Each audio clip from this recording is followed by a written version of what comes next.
그 머신러닝을 구성하는 대표적인 모델로 이제 두 가지가 있는데, 바로 이제 회귀와 이제 분류 모델이 있습니다.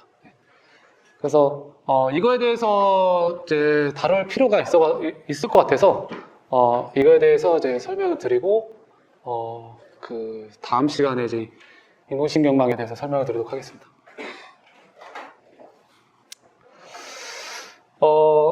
그 머신러닝은 물론 아까 초반에 제가 그 세 가지로 이제 구분을 지어서 설명을 드리긴 했었죠. 지도학습, 비지도학습, 뭐 그 강화학습 이렇게 세 가지를 설명을 드리긴 했었는데, 네.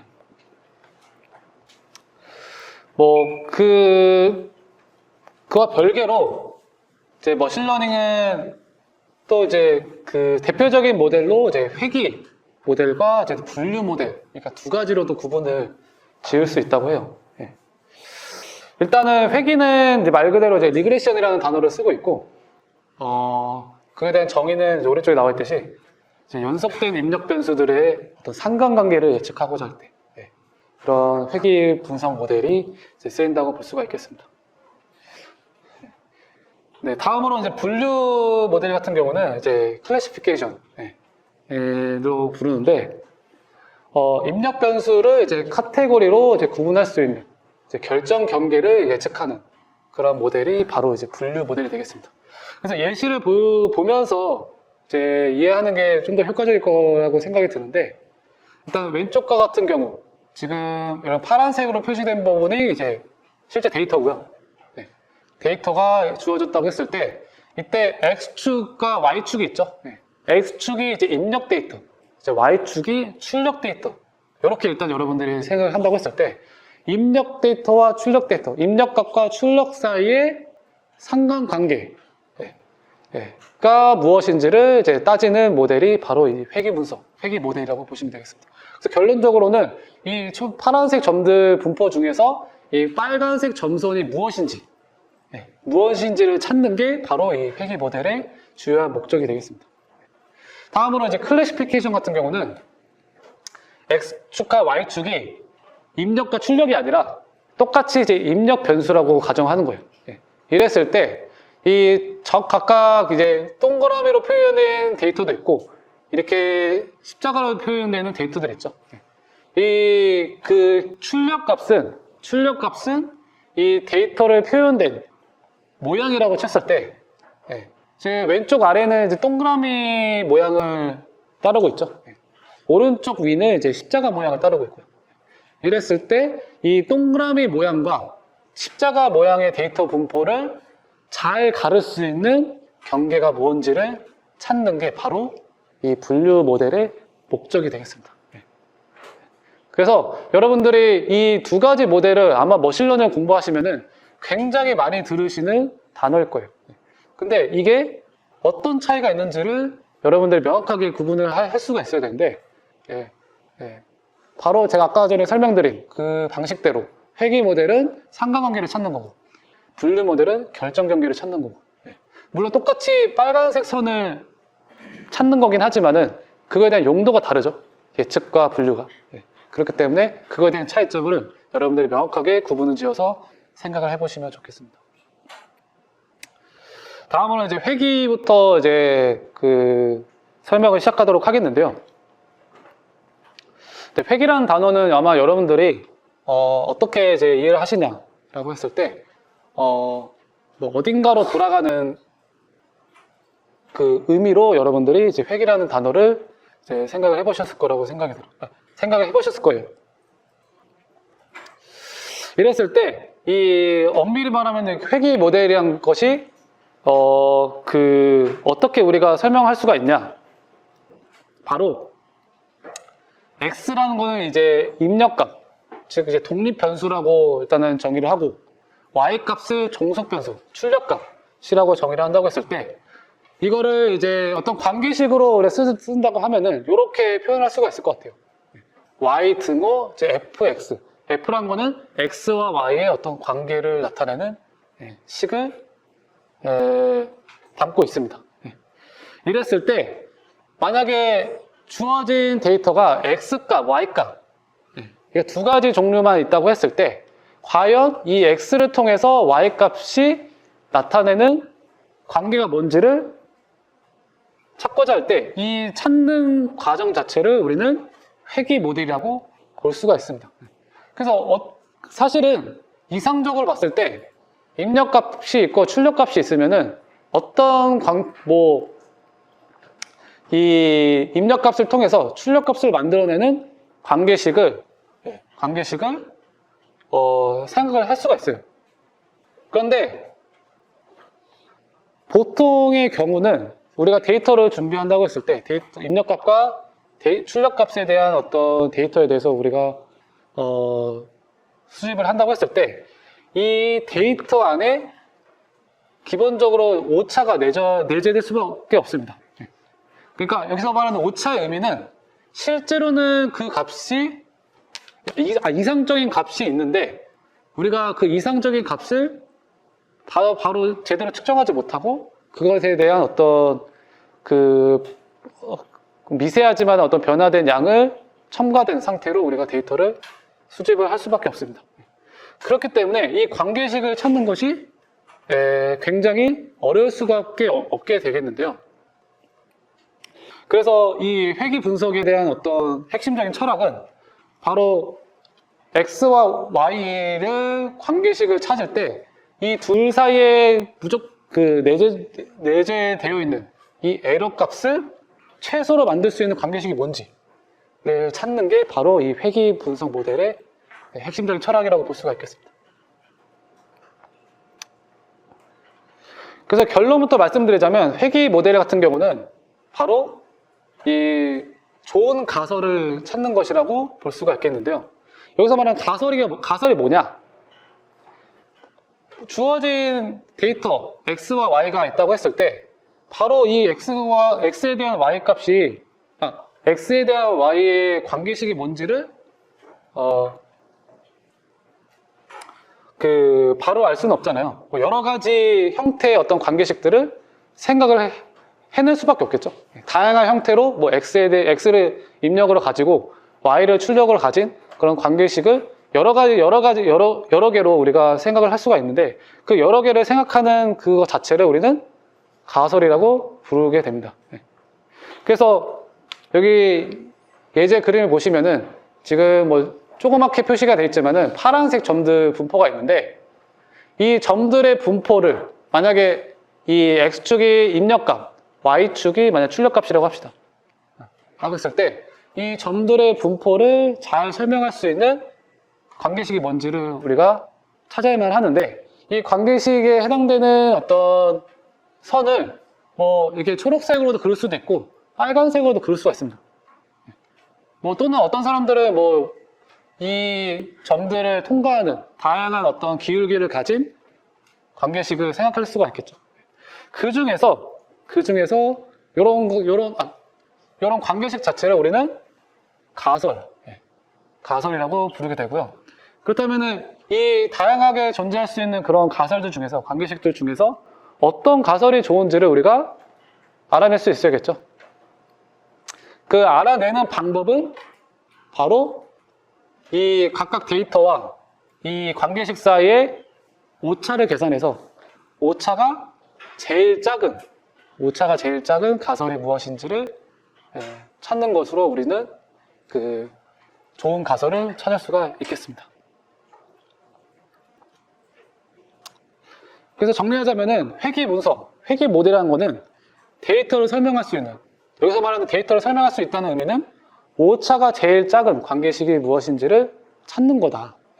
이렇게 여러분들이 한 줄로 요약을 할 수가 있겠습니다. 다음으로 이제 회귀 모델의 또 종류가 여러 가지가 있을 수가 있는데 크게 봐서는 이제 선형 회귀와 이제 비선형 회귀가 있습니다. 선형 회귀 같은 경우는 아까 앞에서 제가 설명드린 데이터를 잘 설명할 수 있는 관계식을 여러 가지로 생각할 수가 있는데 이 여러 개를 생각하는 그 관계식 자체를 우리는 가설이라고 부른다고 했었죠. 그 가설을 이루는 식 자체를 이렇게 쓴다고 가정했을 때 기본적으로 이 식에서 만약에 y를 출력값, x를 입력값이라고 합시다. 그러면 이 x와 y를 제외한 나머지 값들은 이제 파라미터라고 부르는 개수들이 되겠죠. 이랬을 때 개수들의 관계를 봤을 때 개수들, 이 예제에서는, 이 식에서는 개수가 B0, 베타0, 베타1, 베타2, 베타3 이게 세 가지가 되겠죠.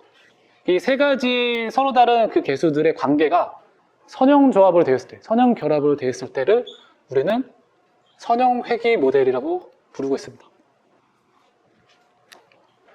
여기서 말하는 선형 결합이 뭐냐라고 했을 때는 이 각각의 그 개수들 사이에 덧셈이나 뺄셈으로 이루어져 있는 그런 상태를 말하고 있어요. 네, 그래서 이렇게 관계식을 생각한다고 했을 때 이런 관계식으로 이제 회귀 분석을 하는 모델을 우리는 선형 회귀 모델이라고 부르고 있고요. 반대로 이제 비선형 회귀 모델 같은 경우는 파라미터의 그 조합을 봤을 때 어떻게 변형하더라도 선형 결합으로 표현할 수 없는, 그러니까 예를 들어서 여기 왼쪽과 같은 그런 식이 있다고 했을 때, 관계식이 있다고 했을 때 이 식을 통해서 우리가 데이터에 대해서 가장 좋은 가설이 뭔지를 찾을 건데, 만약에 베타1과 베타2의 지금 관계를 따지면은 앞에 위에서처럼 덧셈이나 뺄셈으로도 이루어져 있지 않죠?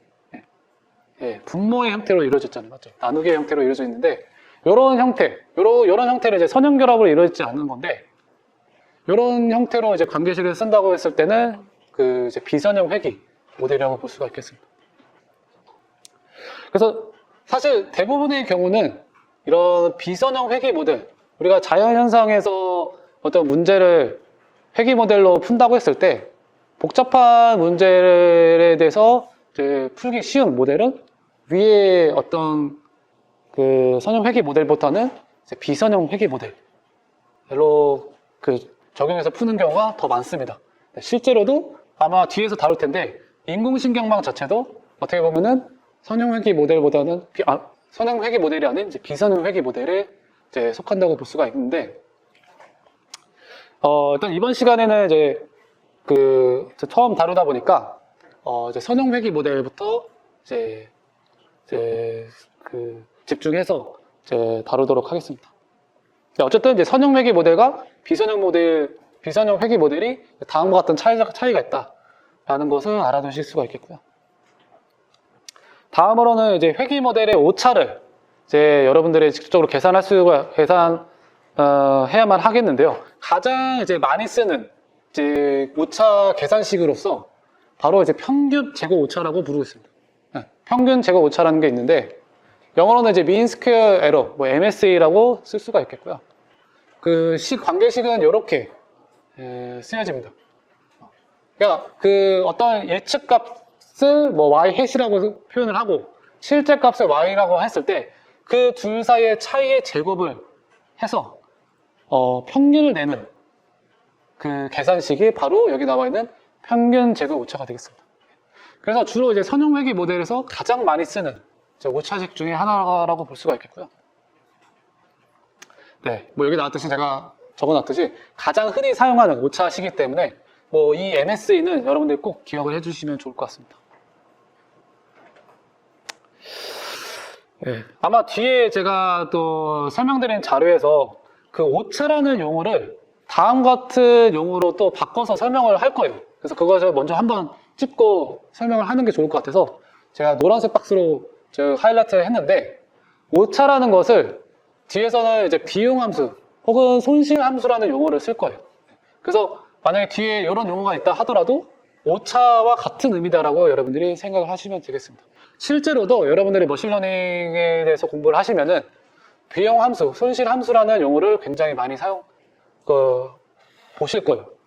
그래서 이때 비용함수나 손실함수는 모두 다 이제 오차다.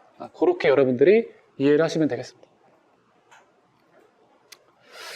다음으로는 이제 실제로 실습을 진행하는 코드를 보여드릴 텐데, 먼저 실습을 하기 위해서는 문제가 정의가 되어 있어야겠죠. 어떤 문제를 설정해서 실습 코드를 풀 거냐라고 했을 때, 주어진 데이터, 굉장히 단순한 데이터긴 합니다. 세 가지 데이터 포인트에 대해서 적절한 그 좋은 가설이 뭔지를 찾는 그런 문제에 대해서 이제 실습 코드를 구현할 거예요. 실제로도 이제 데이터 분포도 굉장히 단순한데, 뭐, 입력값이 1일 때 1, 출력값이 1, 뭐, 그, 입력값이 2일 때 출력값이 2, 입력값이 3일 때 출력값이 3일.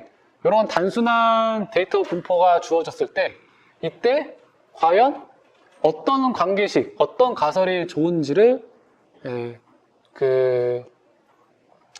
찾는 코드를 이제, 보여드리도록 하겠습니다. 일단 관계식 자체를 여러분 정의를 해야 되는데, 관계식은 먼저 이렇게 세팅을 이제 해볼 거고요. 지금 잘 보시면은 이 hx라고 적혀져 있는 부분이 이제 출력값이고, x가 실제로 이제 입력값이 들어가는 부분이 되겠습니다. 그리고 파라미터는 이제 w랑 b 이 두 가지 파라미터만 쓰는 관계식에 대해서 이제 다뤄볼 거고요.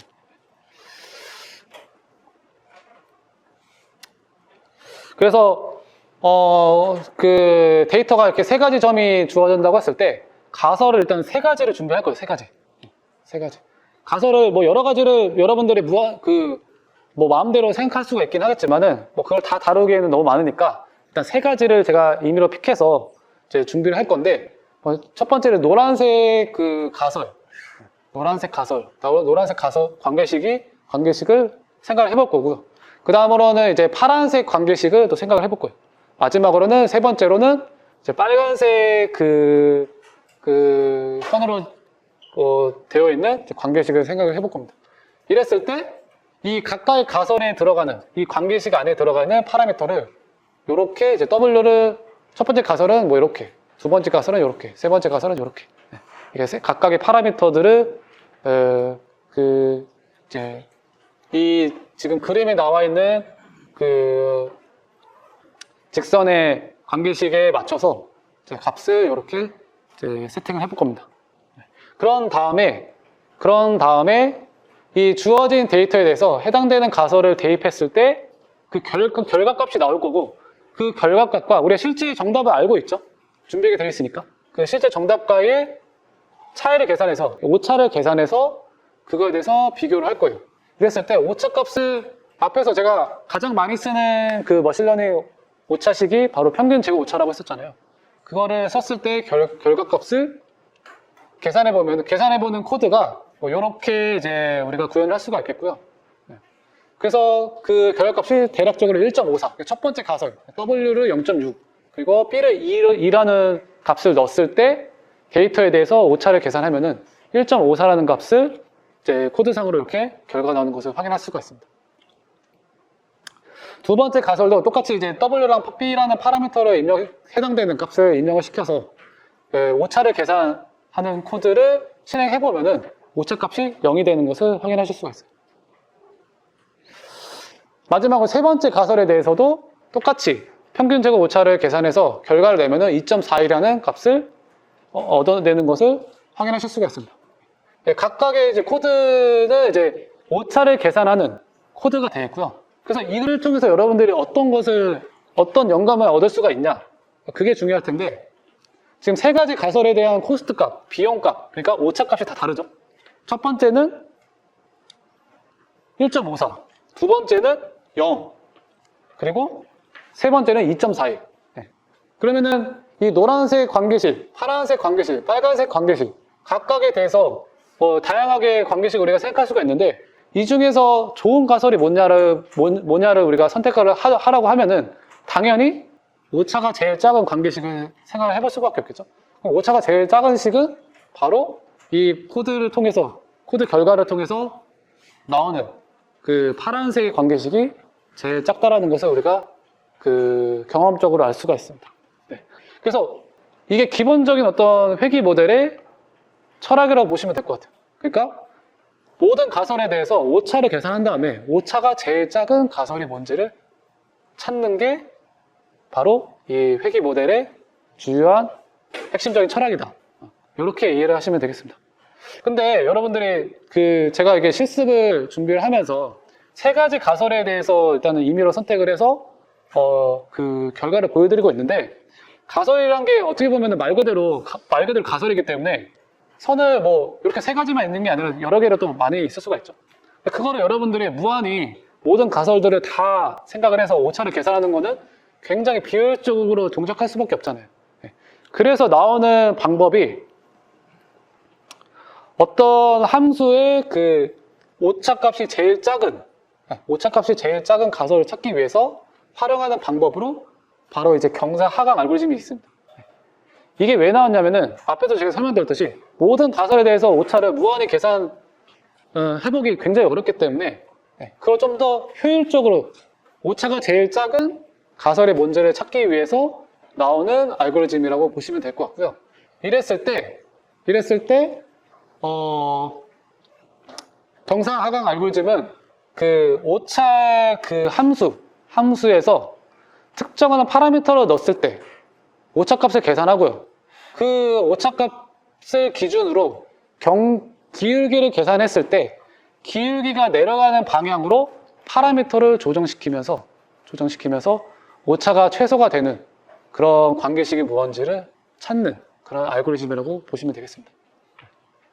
그래서 만약에 지금 X축이 이제 파라미터에 대한 어떤 변수값이고 Y축이 이제 오차값이라고 했을 때 어떤 특정한 그 파라미터를 넣었을 때 오차값이 굉장히 컸다고 하면은 그 오차가 내려가는 방향으로 움직이기 위해서는 이 지점의 기울기를 계산해서 기울기가 내려가는 방향으로 파라미터를 바꾸면은 최종적으로 이 점으로 도달하겠죠. 파라미터가 이 지점일 때 가장 오차값이 제일 작은 그런 관계식이 나올 텐데, 이랬을 때 난 찾는 그 원리는 어떤 해당되는 지점에서 기울기를 계산해서 기울기가 내려가는 방향으로 파라미터를 이동시키면은 궁극적으로는 최종적인 목적지가 오차가 제일 작은 파라미터 지점으로 도달을 할 거다. 이렇게 여러분들이 생각을 해보실 수가 있겠습니다. 네, 다음으로는 이제 회귀 모델에 대해서 이제 설명을 드렸으니까 그 다음으로 넘어가서 이제 그 분류 문제를 풀기 위한 모델에 대해서 이제 설명을 드리도록 하겠습니다. 네. 그 분류 모델을 적용시키기 위해서는 당연히 이제 분류 문제에 대해서 분류 모델은 사실 분류 문제를 해결하기 위해서 나오는 모델이 되겠죠. 그렇다면 이제 분류 문제에는 어떤 것들이 있을지를 우리가 생각을 해보면은 가장 대표적으로 이제 얘기를 하는 그런 분류 문제 예시로는 스팸메일 분류. 주어진 주어진 메일에 대해서 메일 내용을 확인한 다음에 그 메일이 우리가 원하지 않는 그런 스팸 메일인지 아니면은 그렇지 않은 정상적인 메일인지를 분류할 때 이런 그 분류 모델이 이제 활용될 수가 있겠고요. 또 다른 예제로는 시험 성적에 대해서 어떤 그 합격, 불합격 기준이 있다고 했을 때 그 기준점 이상 됐을 때를 합격이라고 결정을 하고 만약에 그 기준에 못 미치는 점수를 맞았다라고 했을 때는 불합격이라는 결과를 낸다고 했을 때 이런 문제 또한 이제 분류 문제라고 우리가 정의를 할 수가 있겠죠.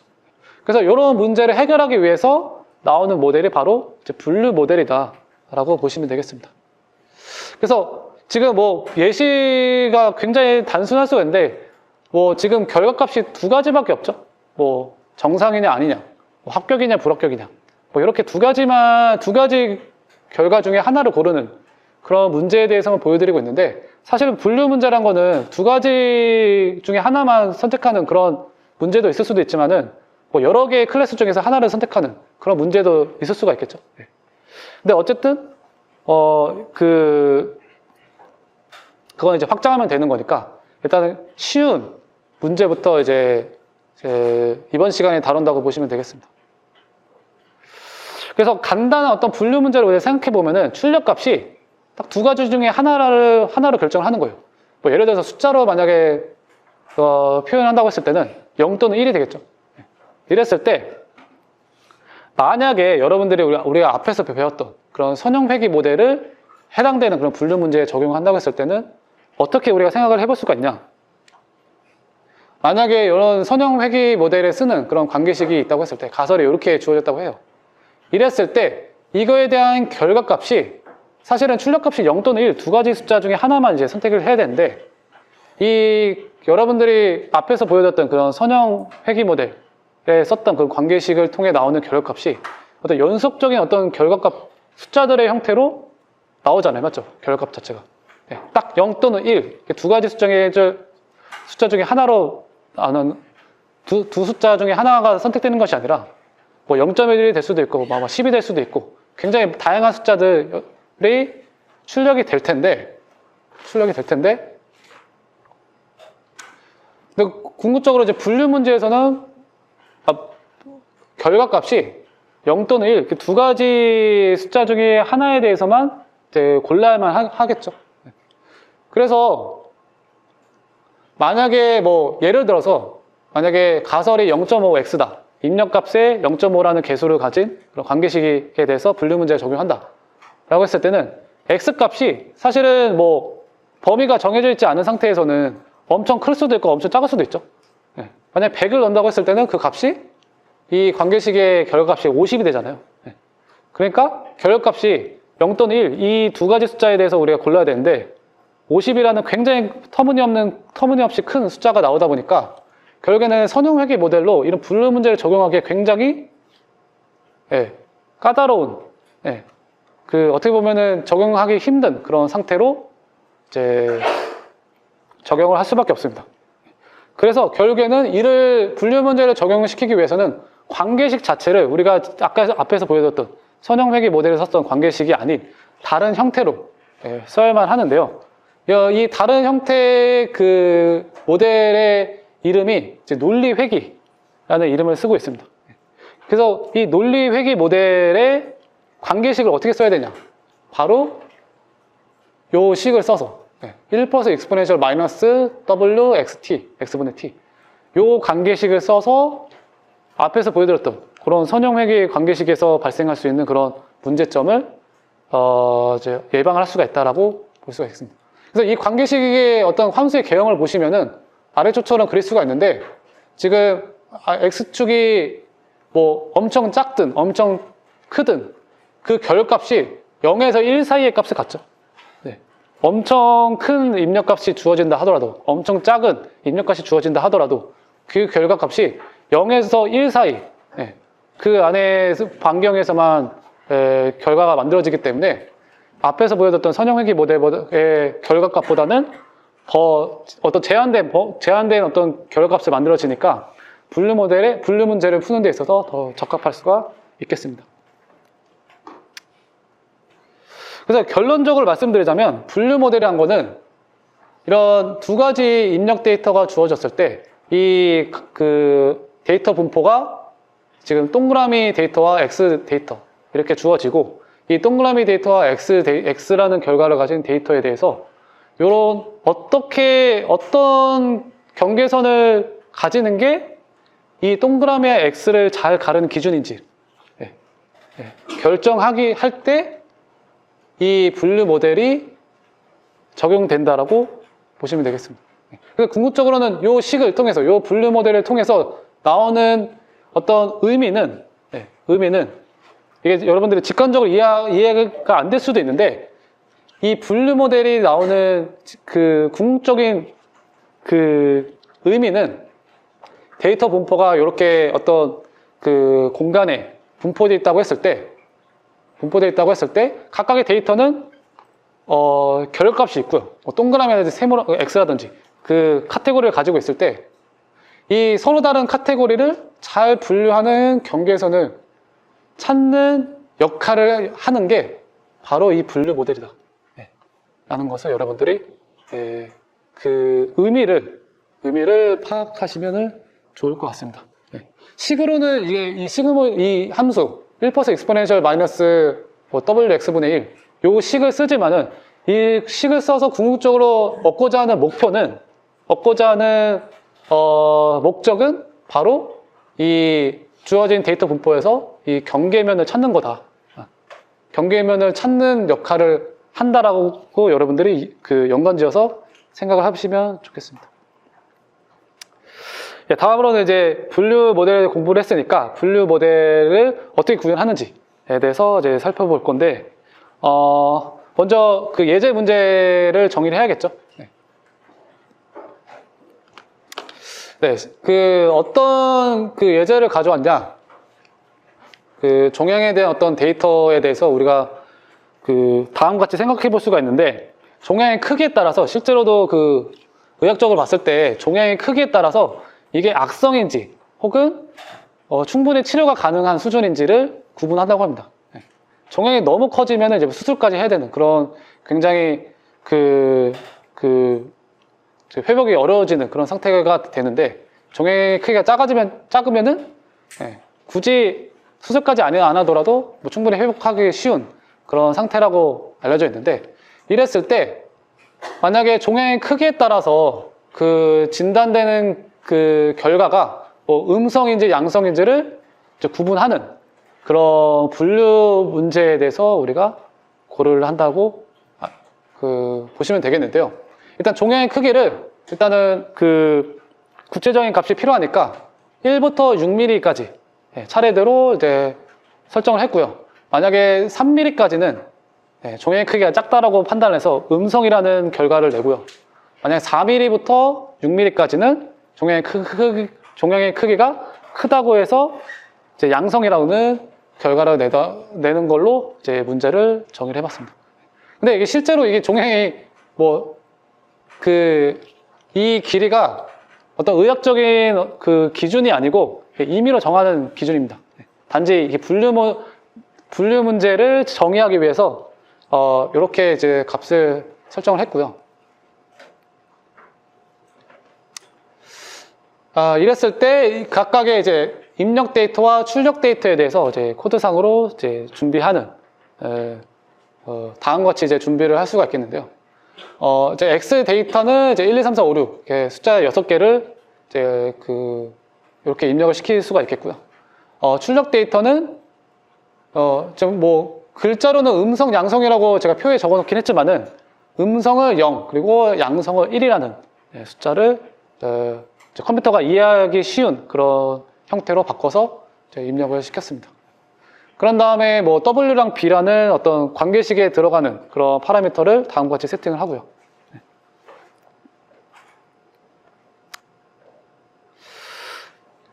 그 다음에 이제 분류 모델에서는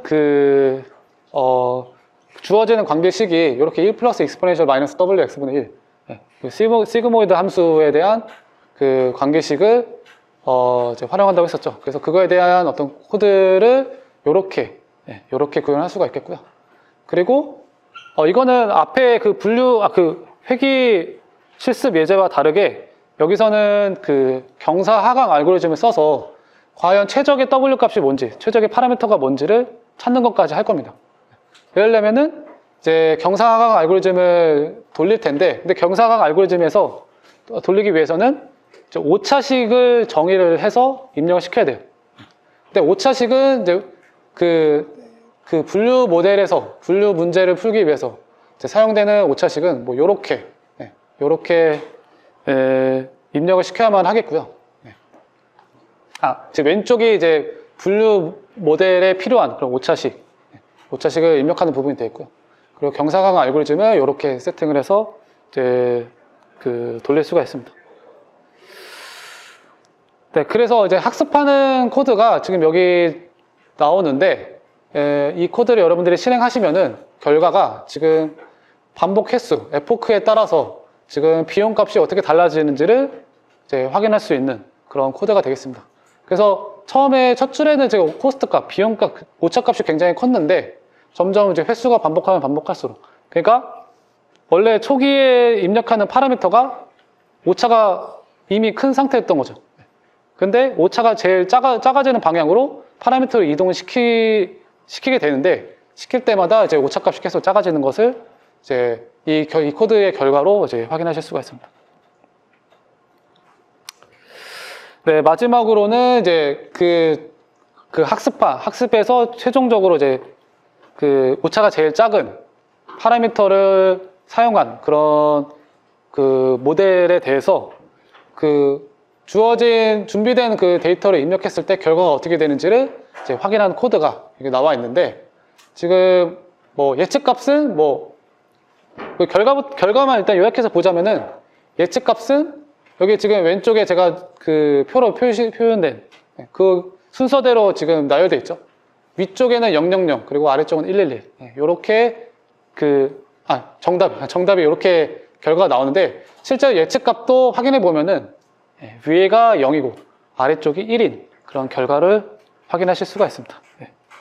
그래서 어쨌든 지금 앞에서 보여드렸던 그 분류 문제를 풀기 위해서 해당되는 코드를 실행하면은 그거에 대해서 그 오차가 제일 작은 최적의 파라미터를 찾는 모델을 이제 구현할 수가 있겠고, 그 다음으로 그 모델을 주어진 데이터에 입력했을 때 결과를 비교해 보면은 정답과 예측값이 서로 같다는 것까지 이제 확인하실 수가 있습니다. 그래서 지금 해당되는 코드는 제가 물론 부분적으로 지금 자료에 넣긴 했지만은 아래쪽에 GitHub에 이 클래시피케이션이라는 이름을 가진 파일과 그리고 앞에서 제가 설명을 누락하긴 했는데 이 코드도 이제 리그레션이라는 이름을 가진 파일이 아마 GitHub에 저장이 되어 있을 겁니다.